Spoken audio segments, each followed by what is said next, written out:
சமீபத்துல எலெக்ஷன் நடந்தது. ஆமா. நம்ம நாட்டுல நிறைய பேர் இவர்கிட்ட ஜோசியம் கேட்டாங்களாம். இவர் சொன்னாரா, கவலைப்படாதீங்க, நல்ல சம்பாதிக்கிற டைம், நல்ல வருமானம் வர டைம் உங்களுக்கு. அத்தனை பேர் எலெக்ஷன்ல ஜெயிச்சிட்டான்.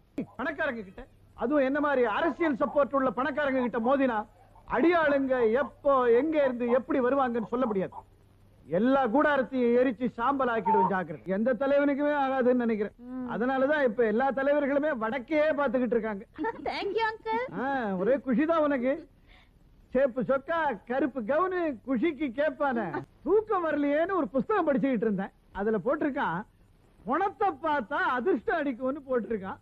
நான் பணத்தை பார்க்கலாமா? ஓ, பார்க்கலாமே. உங்க ராஜ்படி நீங்க பணத்தை எல்லாம் பார்க்க கூடாது. எதுக்கு நீங்க கண்ட கண்ட புத்தகத்தை எல்லாம் படிச்சுட்டு அலையறீங்க? நீங்க போய் தூங்குங்க.